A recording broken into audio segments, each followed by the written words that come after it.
Imagine walking into work tomorrow morning and hitting delete on 80% of the software your company spent millions of dollars building.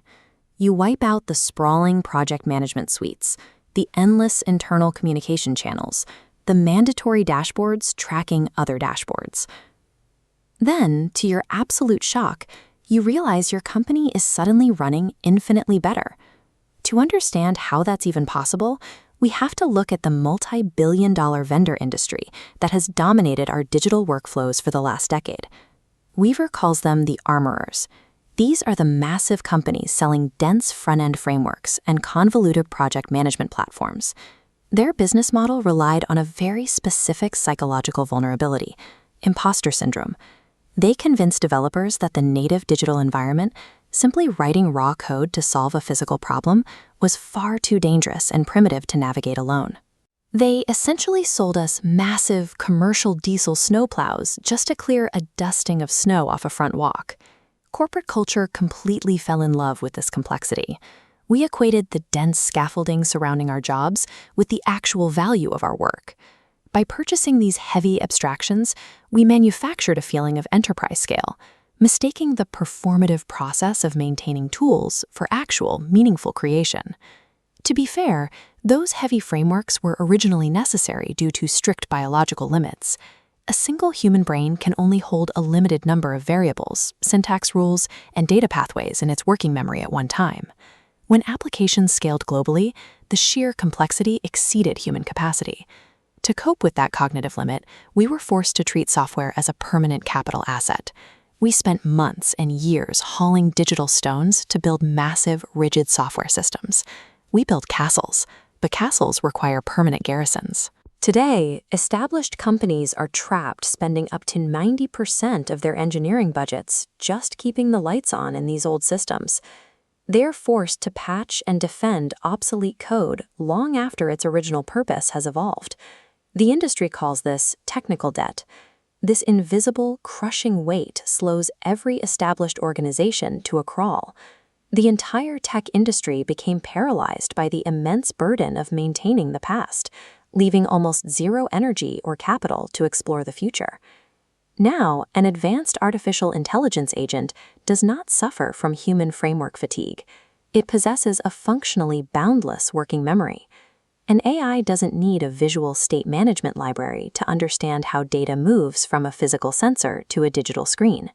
It reads, writes, and optimizes raw machine code with zero cognitive overload. The smartest of the massive tech vendors recognize this. Instead of panicking, they are quietly executing an enormous pivot.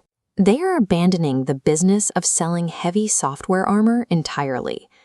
They are actively buying up land rights near nuclear power plants and erecting massive physical compute clusters out in remote deserts.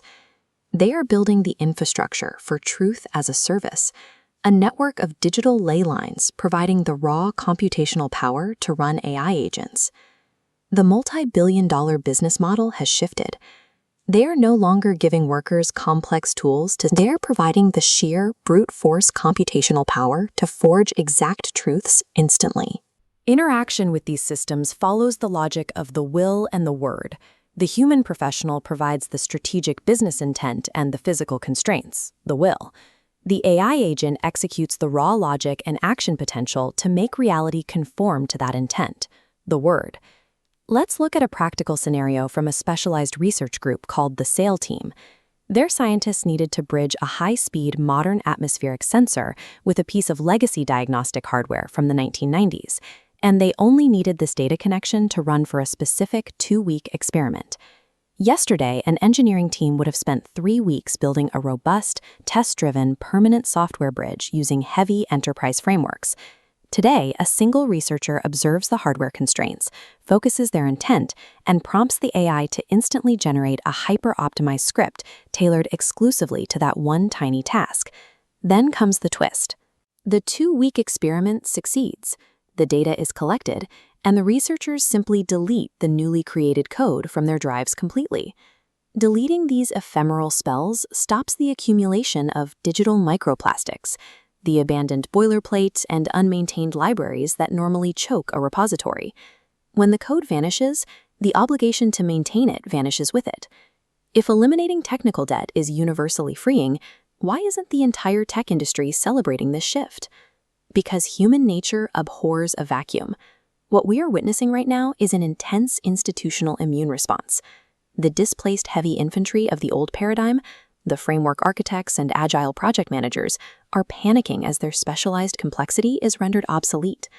In response, corporations are frantically trying to invent new chains. They are setting up bloated AI governance committees and forcing deeply complex proprietary middleware layers onto the AI. They are desperately trying to recreate the performative complexity of the old era, just decorated with new buzzwords. This panic extends all the way to the national political stage. We are seeing high-profile calls for national moratoriums on AI infrastructure, demanding a freeze on new data centers. In engineering terms, this is a catastrophic regression, an attempt to force unpredictable innovation into a massive upfront requirements document. These reactions serve a specific function. They attempt to put plate armor on the wizard. They protect the leverage of established guilds by ensuring no individual can create at scale without official permission. For actual builders, the burning of the paved roads represents an emancipation. It removes the logistical umbilical cords that have artificially slowed human innovation for a decade. Creators, researchers, and engineers must fiercely resist the urge to buy the new armor. Do not allow yourself to participate in the incoming AI administrative theater. The unpaved digital wilderness is vast and beautiful in its raw functional truth. You now have the absolute freedom to focus your intent, instantly forge exactly what you need, and leave absolutely no trace behind to maintain. So look at your own workflow tomorrow morning and ask yourself a very uncomfortable question. Are you going to spend the rest of your career standing guard over a melting ice bridge, or are you ready to look out toward the unpaved frontier?